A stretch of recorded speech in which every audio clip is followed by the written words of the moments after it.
Nobody wants an old woman at Christmas dinner anyway. My daughter-in-law Vanessa laughed as she adjusted the gold napkins beside the roast turkey, and for a moment the entire dining room went silent except for the soft clink of silverware against china. I stood there holding the pecan pie I had spent 3 hours baking that morning, the warmth from the dish burning against my fingertips while snow drifted quietly outside the dining room windows. My son Daniel lowered his eyes immediately. He didn't defend me. He didn't even look embarrassed.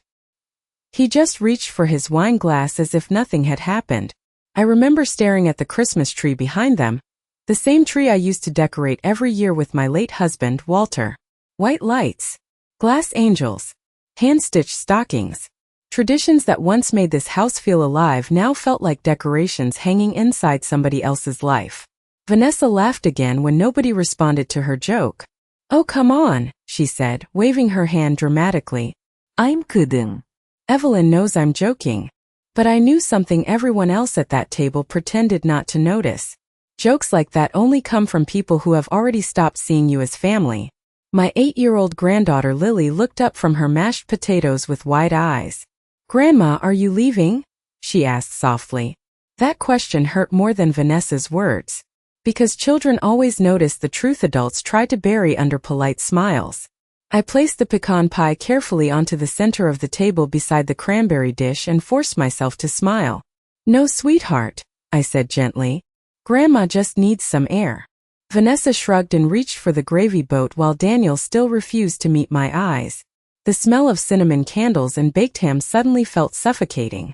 I slipped my coat on quietly near the front door while laughter slowly returned behind me like I had already disappeared before I even stepped outside. Snowflakes landed softly against my cheeks as I stood on the porch staring at the driveway covered in white. At 68 years old, after 41 years of marriage, after raising a son, after hosting decades of Christmas dinners, I had never felt more unwanted in my entire life. Walter had been gone for almost 2 years, but that night was the first time I truly understood what losing him had cost me. When he was alive, nobody would have dared speak to me that way. Walter had a calm presence that filled every room without effort. He protected me without making a show of it. But after the funeral, things changed slowly inside this family. Vanessa started making more decisions. Daniel stopped calling as often. Family dinners became invitations instead of expectations. Then eventually, even invitations began to feel conditional. I sat inside my old Buick with the engine running while Christmas music played softly through the radio speakers. Through the glowing dining room window, I could still see shadows moving around the table. My family looked warm from a distance. Normal. Happy. But I finally understood something that night sitting alone in that driveway, while snow covered the windshield. They thought I was weak because I stayed quiet. They thought grief had made me smaller. What none of them realized was that Walter had spent the last year of his life preparing me for exactly this kind of betrayal. The house felt painfully quiet when I returned later that night. I switched on the small lamp beside the staircase and stood there for a moment listening to nothing except the old heater humming through the vents. For 40 years, Christmas Eve in this house had meant noise. Walter singing off-key while hanging lights outside. Daniel running down the stairs before sunrise. Cinnamon rolls baking in the kitchen before church service. Back then, the holidays felt warm in a way that had nothing to do with fireplaces or decorations. But grief changes the temperature of a home. After Walter died from pancreatic cancer 2 winters ago, every room began to feel larger and colder, as if the walls themselves understood someone important was missing. I slowly removed my coat and gloves before walking into the living room. The Christmas tree still glowed softly in the corner beside Walter's old leather chair. I had not moved that chair since the day he passed away. His reading glasses still rested on the small oak table beside it next to a stack of history books he never finished. Some people called it unhealthy to leave things untouched after loss, but I was not preserving furniture. I was preserving proof that I had once been deeply loved inside this house. I sat down carefully on the couch and looked toward the framed family photographs above the fireplace. One picture caught my attention immediately. Daniel at age 12 standing beside Walter after building a snowman in the front yard. Both of them smiling with red cheeks and snow-covered boots. Back then my son used to call me every morning during December just to ask what kind of cookies I planned to bake for Christmas dinner. Now weeks passed without hearing his voice unless Vanessa reminded him to check on me. The changes had happened slowly enough to feel almost invisible at first. After the funeral, Vanessa began offering to help organize things. She rearranged kitchen cabinets because my system felt outdated.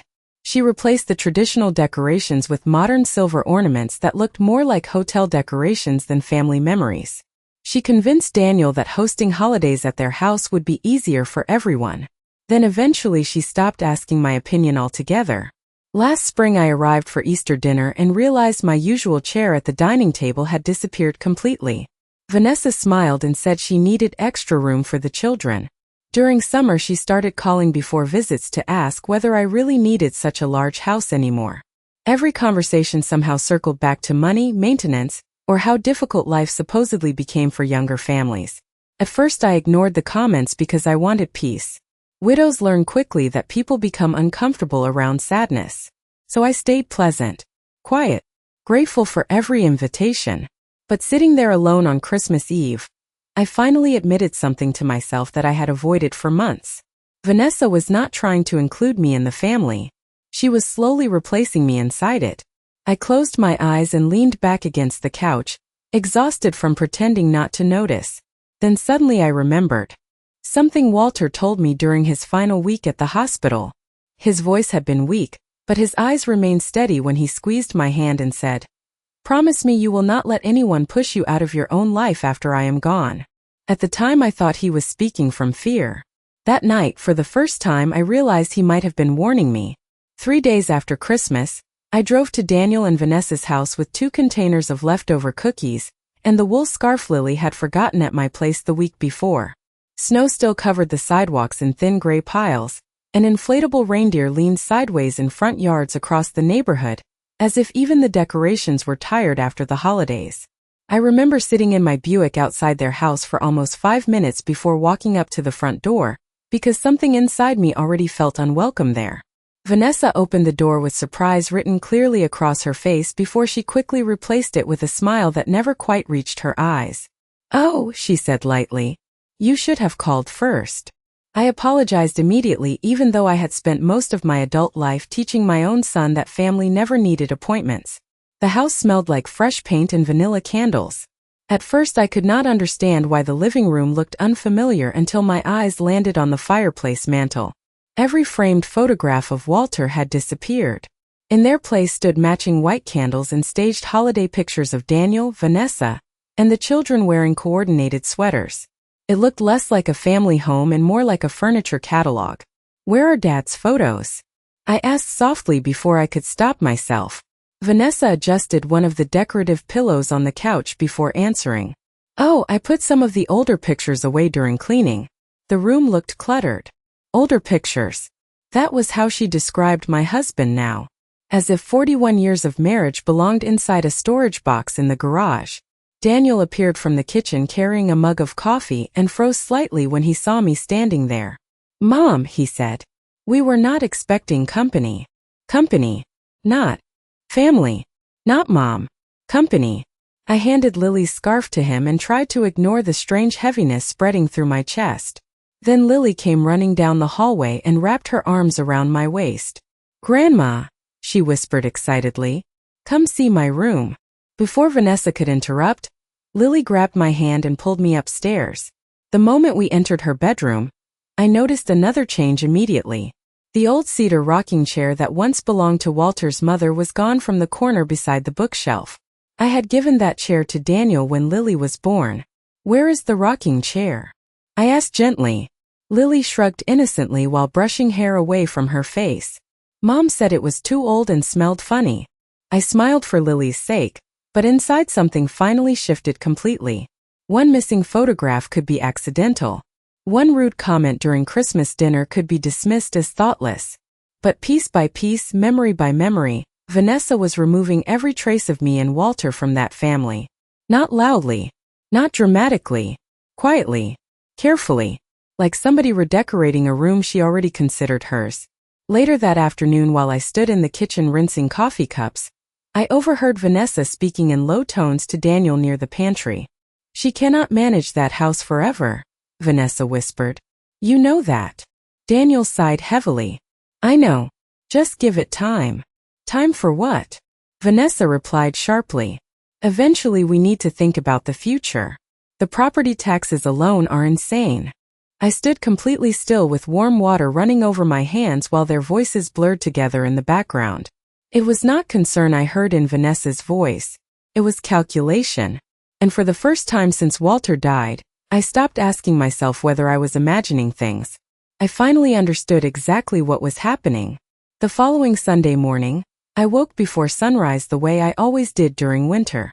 The house creaked softly around me while snow tapped against the bedroom windows, and for a few quiet minutes I stayed beneath the heavy quilt staring at the empty space beside me where Walter used to sleep.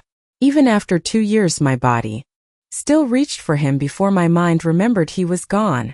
I finally pushed myself out of bed and walked downstairs wearing my old cream-colored robe and wool slippers. The kitchen smelled faintly of coffee grounds and pine from the Christmas wreath hanging above the sink. I stood there looking out at the frozen backyard while the kettle heated on the stove, and memories came back so clearly that it almost hurt to breathe. Walter loved Sunday mornings. He used to sit at the kitchen table reading the newspaper while jazz music played softly from the radio beside the refrigerator. Every winter he insisted on feeding the birds himself no matter how cold it got outside. They still need somebody to remember them during winter, he would say while pulling on his boots. At the time I thought he was talking about birds. Now I wonder if he was talking about people like us. I carried my tea into the study and opened the bottom drawer of Walter's old mahogany desk, something I had avoided doing for months because it still smelled faintly of his aftershave and cedar cologne. Inside were neatly stacked folders, old property records, and handwritten notes in Walter's careful block lettering. My husband believed every important document deserved order. I slowly flipped through the papers until I found a yellow envelope with my name, written across the front in blue ink. Evelyn. Private. My fingers trembled slightly before opening it. Inside was a short letter dated 6 months before Walter passed away. If you are reading this, the letter began, then I was right to worry. I sat down heavily in his leather chair and continued reading while snow drifted outside the study windows. Walter wrote that he had noticed changes in Daniel after the wedding. Small things at first. Conversations about investments. Questions about property values. Vanessa showing unusual interest in legal documents and insurance policies during family dinners. Walter admitted he never fully trusted her intentions, although he kept hoping he was wrong for Daniel's sake. Then one sentence made my stomach tighten completely. I know you will always choose peace over conflict, Evelyn, but some people mistake kindness for surrender. I read those words 3 times in silence. Walter explained that shortly after his diagnosis, he reorganized several financial accounts and updated legal protections connected to the house and property. He wrote that he wanted me protected no matter what happened after he was gone. There was no bitterness in his words. No anger. Just quiet concern from a man who knew his family better than I did. At the very bottom of the letter, Walter had written the name of an attorney in downtown Hartford along with a short message. If things ever begin to feel wrong, call him before making any decisions. I leaned back slowly and closed my eyes while holding the letter against my chest. For months I had blamed myself for being sensitive, emotional, lonely after loss. I kept convincing myself that Vanessa's behavior came from stress or generational differences or simple misunderstandings. But Walter saw the truth before I ever allowed myself to see it. The frightening part was not that Vanessa disliked me. The frightening part was realizing she had been positioning herself quietly inside this family long before Walter died. And somehow deep down my husband knew exactly what kind of future might be waiting for me after he was gone. 2 mornings later, I drove into downtown Hartford with Walter's letter folded carefully inside my handbag beside a small notebook, and a packet of old legal documents I barely understood. The roads were wet from melting snow, and gray clouds hung low over the city buildings while people hurried along sidewalks carrying coffee cups and briefcases. I had not visited downtown alone in years.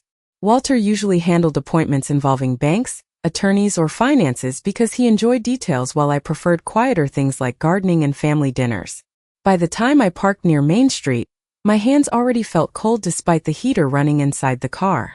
The law office Walter mentioned occupied the 4th floor of an old brick building with brass directory signs and polished marble floors that reminded me of another generation. Everything inside felt calm and expensive without trying too hard. Dark wood, furniture, cream-colored walls, soft classical music playing near the reception desk. A young receptionist greeted me warmly and asked me to wait while she informed Mr. Bennett I had arrived.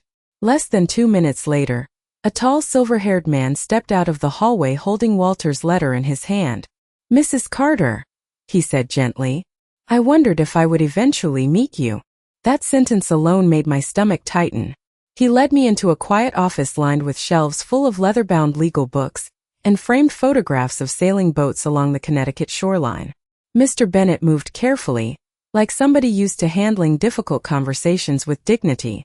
He offered me coffee, but I declined because my nerves already felt unsteady enough. Finally, he sat across from me at his desk and folded his hands together. "Your husband cared deeply about your future," he began softly. "He wanted to make certain you would always remain protected." I nodded slowly while staring at the edge of Walter's letter resting beside his desk lamp. Mr. Bennett opened a thick folder and began explaining things I never realized Walter had arranged before his death. The family home, several investment accounts, and portions of Walter's business holdings had been transferred into a protected trust nearly 8 months before he passed away. My name was listed as sole beneficiary and primary controller of every major decision connected to those assets. "What does that mean exactly?" I asked quietly. Mr. Bennett adjusted his glasses before answering. "It means nobody can pressure you into selling your home, transferring ownership, or surrendering financial authority unless you personally choose to do so. Legally speaking, Mrs. Carter, the house belongs entirely under your control." For several seconds I simply stared at him without speaking. Daniel had spent months discussing property taxes, maintenance costs, and future plans as if decisions about my home would eventually become his responsibility. Vanessa behaved the same way, constantly talking about renovations, downsizing, or what made sense for the family. Yet according to Walter's attorney, neither of them had any legal authority at all. Then Mr. Bennett said something that unsettled me even more. "Your husband also requested additional protections after certain conversations he experienced with your son and daughter-in-law." My chest tightened immediately. "What kind of conversations?" Mr. Bennett paused carefully before responding. "Your husband became concerned they viewed your assets as future entitlements rather than your personal security." I looked down at my hands resting in my lap and suddenly remembered dozens of small moments I once dismissed. Vanessa asking detailed questions about retirement accounts during Thanksgiving dinner. Daniel casually wondering whether I would ever move into assisted living someday. Their unusual interest in home valuations after Walter's diagnosis. Piece by piece, everything now connected in ways I could no longer ignore. Mr. Bennett slid another folder across the desk toward me. "Walter did not want conflict," he said gently, "but he did want you prepared if anyone ever mistook your kindness for weakness." As I placed my hand on the folder, I realized something had changed inside me during that meeting. For the first time since Walter died, I no longer felt helpless. After meeting with Mr. Bennett, I made a decision that surprised even me. I stopped defending myself in conversations with Daniel and Vanessa. For months I had tried explaining my feelings carefully whenever something hurt me, hoping honesty would somehow restore warmth between us. But now I understood something important. People who benefit from your silence become uncomfortable the moment you begin noticing their behavior. So instead of arguing, I started watching. And the more quietly I watched, the more careless they became. 2 weeks after New Year's Day, Daniel invited me to dinner at their house on a snowy Thursday evening. His voice sounded overly cheerful on the phone, the same forced brightness people use when they are preparing to ask for something uncomfortable. I arrived carrying homemade chicken soup for Lily because she had a cold, and Vanessa greeted me with unusual sweetness. "Evelyn, you look wonderful," she said while helping me out of my coat. "That blue sweater is so flattering on you." Compliments from Vanessa always sounded rehearsed, like lines from a commercial rather than genuine emotion. During dinner, Daniel barely touched his food while Vanessa guided every conversation with careful precision. She asked about my doctor appointments, my sleeping habits, whether climbing stairs had become difficult during winter. Then eventually the conversation arrived exactly where I knew it would. "We have been thinking about you a lot lately," Vanessa said gently while folding her napkin. This house is beautiful, but it must feel lonely all by yourself. I stirred my tea slowly without answering immediately. Daniel cleared his throat awkwardly. Mom, maybe it is time to consider something smaller. Easier to manage. Smaller. Easier. They spoke as if my life were becoming an inconvenience they needed to reorganize. Vanessa leaned forward slightly, lowering her voice into that false tone of concern she used whenever she wanted control disguised as kindness. There is a wonderful assisted living community just outside West Hartford. They have activities, transportation, even a fitness center. Assisted living. Hearing those words spoken aloud inside my son's dining room felt strangely unreal. I was 68 years old, not incapable. I still drove myself everywhere. I handled my own shopping, cooking, gardening, and finances. Yet sitting there beneath the warm dining room lights, I realized they had already begun imagining my removal from the family home as something inevitable. I see, I said quietly while taking another sip of tea. Vanessa smiled carefully, probably expecting tears or resistance. Instead, I simply nodded. Perhaps you are right. The house can feel large sometimes. Both of them visibly relaxed after hearing that answer. Daniel actually smiled for the first time all evening. That reaction alone told me everything I needed to know. They were not worried about my happiness. They were relieved by my cooperation. After dinner, while Vanessa cleaned dishes in the kitchen, Daniel followed me into the hallway near the coat closet. Mom, he said softly, avoiding direct eye contact again. You know we only want what is best for you. I studied my son's face carefully beneath the soft overhead lights. He looked tired lately. Older somehow. Not cruel, but weak in the way some men become when they spend too long allowing somebody else to make moral decisions for them. Of course, I answered gently. I know that. But inside, another realization settled quietly into place. Daniel was no longer leading his own life. Vanessa had been steering every important conversation for years, while he convinced himself passivity was the same thing as peace.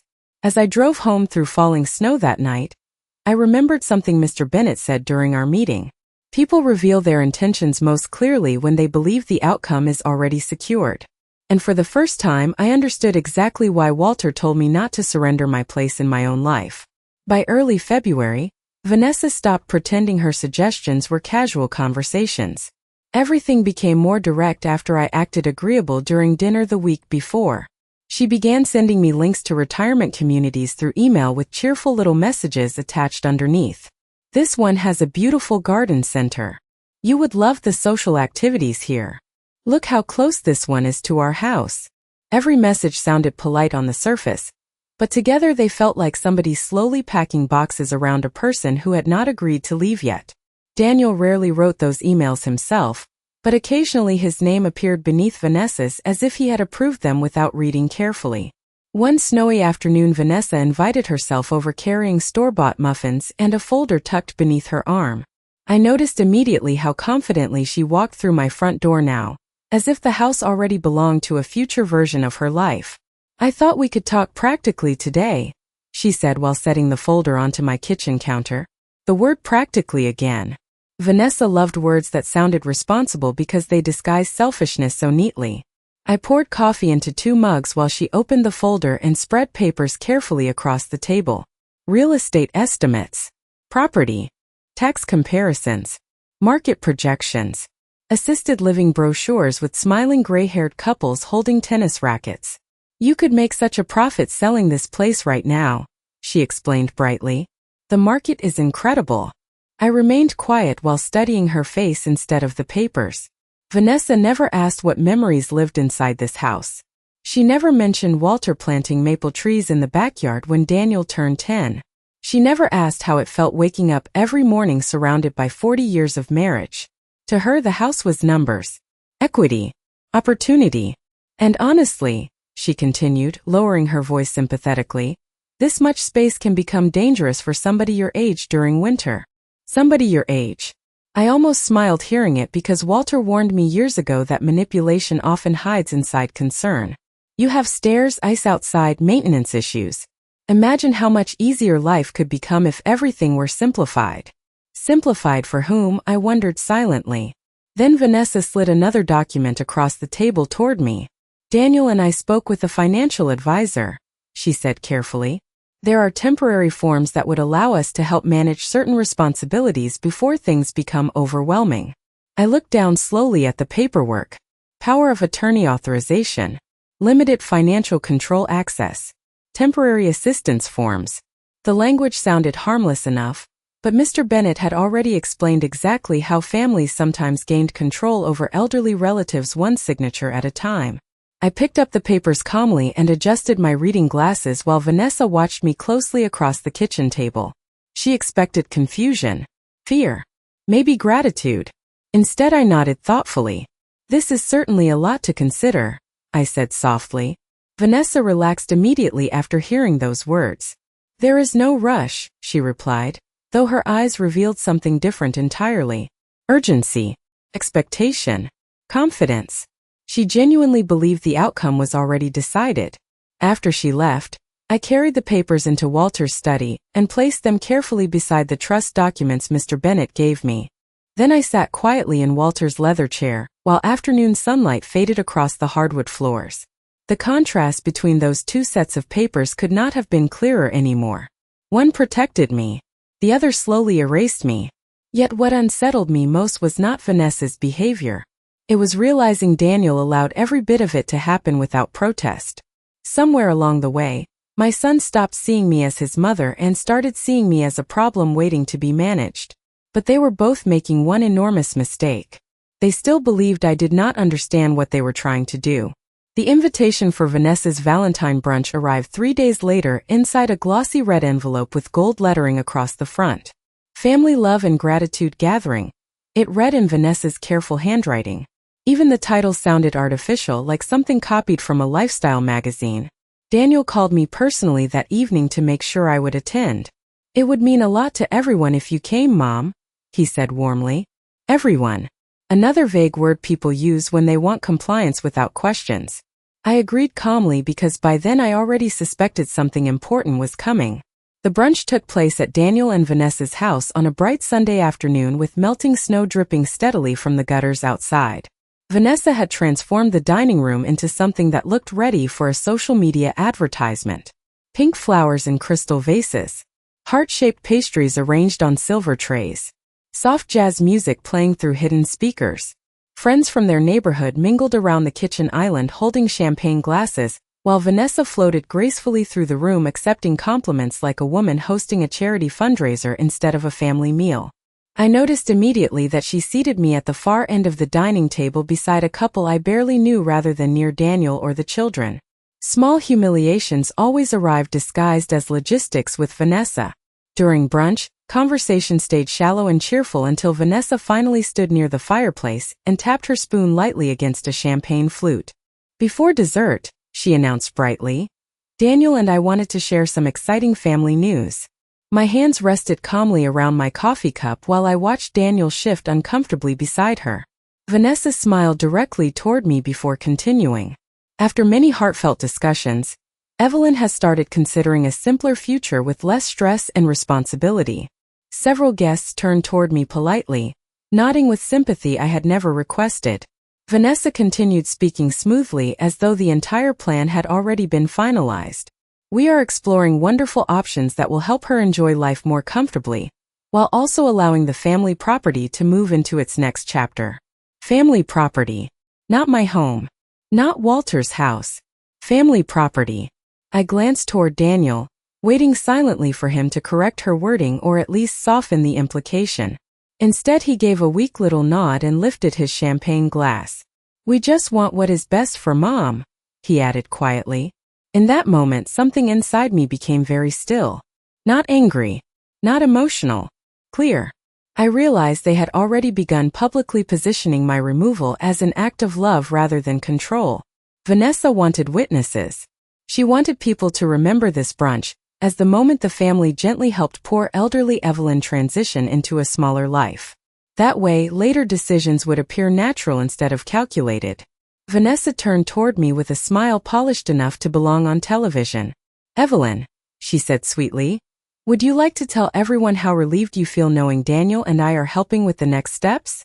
The room grew quiet. I could hear forks lightly touching plates somewhere near the kitchen while sunlight reflected across crystal glasses beside the centerpiece flowers. Every face waited for my response. Vanessa looked confident. Daniel looked nervous. But neither of them noticed the small leather folder resting quietly beside my purse underneath the table. I folded my napkin carefully onto my lap before finally speaking. Actually, I said softly while meeting Vanessa's eyes for the first time all afternoon, there are a few details about this house and my future that I think everyone here should probably understand first. Vanessa's smile faltered almost imperceptibly when I opened the leather folder beside my purse and placed several neatly organized documents onto the edge of the dining table. Around us, conversation stopped completely. Even the soft jazz music in the background suddenly felt distant beneath the weight of silence settling across the room. Daniel stared at the papers with immediate confusion, while Vanessa maintained the frozen expression of somebody trying desperately to keep control of a situation slipping away too quickly. I folded my hands calmly before speaking again. A few weeks ago, I said softly, I met with Walter's attorney because I wanted to better understand my responsibilities after his passing. Several guests shifted awkwardly in their seats while Vanessa's face slowly lost color. She clearly had not expected me to involve legal counsel. It turns out, I continued evenly, Walter placed the house, the investment accounts, and several family assets into a protected trust before he died. Daniel blinked at me in confusion. Mom, he interrupted carefully. What does that have to do with anything? I looked directly at my son for the first time all afternoon. It means this house has never been yours to manage, Daniel. It belongs entirely under my legal authority for the rest of my life. The silence that followed felt almost physical. Vanessa straightened immediately beside the fireplace. Well, of course nobody is trying to take your house, she said quickly with a nervous laugh that sounded painfully forced now. We were only discussing future planning. I nodded gently. Interesting, I replied. Because your paperwork included power of attorney forms and property transition proposals. Several heads turned slowly toward Vanessa at those words. She opened her mouth to respond, but nothing came out immediately. Daniel looked down at the floor with visible discomfort spreading across his face. I reached into the folder again and carefully removed one final document. Walter's handwritten letter. My husband anticipated this situation before he passed away, I said quietly. He worried kindness would eventually be mistaken for weakness. Vanessa crossed her arms tightly now, her polished composure beginning to crack around the edges. I think this is becoming unnecessarily dramatic, she said sharply. We have done nothing except try to help you. For the first time since Christmas dinner, I allowed myself to hold her gaze without backing away. No, iyan suarat sufli. You tried to manage me. There is a difference. Nobody moved. Nobody spoke. The same guests who smiled politely through Vanessa's speeches earlier now looked deeply uncomfortable sitting around her dining room table. Daniel rubbed his forehead slowly before finally speaking in a strained voice. Vanessa, did you know about those forms? She turned toward him immediately. Of course I knew. Somebody had to think practically because your mother refuses to admit she cannot handle everything forever. There it was at last. Not concern. Not compassion. Control. Pure and simple. But what surprised me most was not Vanessa's anger. It was watching Daniel finally see it clearly himself. He stared at his wife as though hearing her properly for the first time in years. Then little Lily walked quietly across the room and slipped her small hand into mine beneath the table. Grandma is not weak, she whispered softly. That nearly broke my heart more than everything else combined. I squeezed her hand gently while looking around the room filled with uncomfortable silence, untouched desserts, and melting ice in forgotten champagne glasses. Then I closed the folder calmly and stood from my chair. I will not be selling my home, I said quietly, and I will not spend the rest of my life apologizing for growing older. Without another word, I picked up my purse, kissed Lily gently on the forehead, and walked toward the front door while snow began falling softly outside once again. But this time, for the first time in nearly 2 years, I did not feel like somebody being pushed out of her own life. I felt like somebody finally taking it back.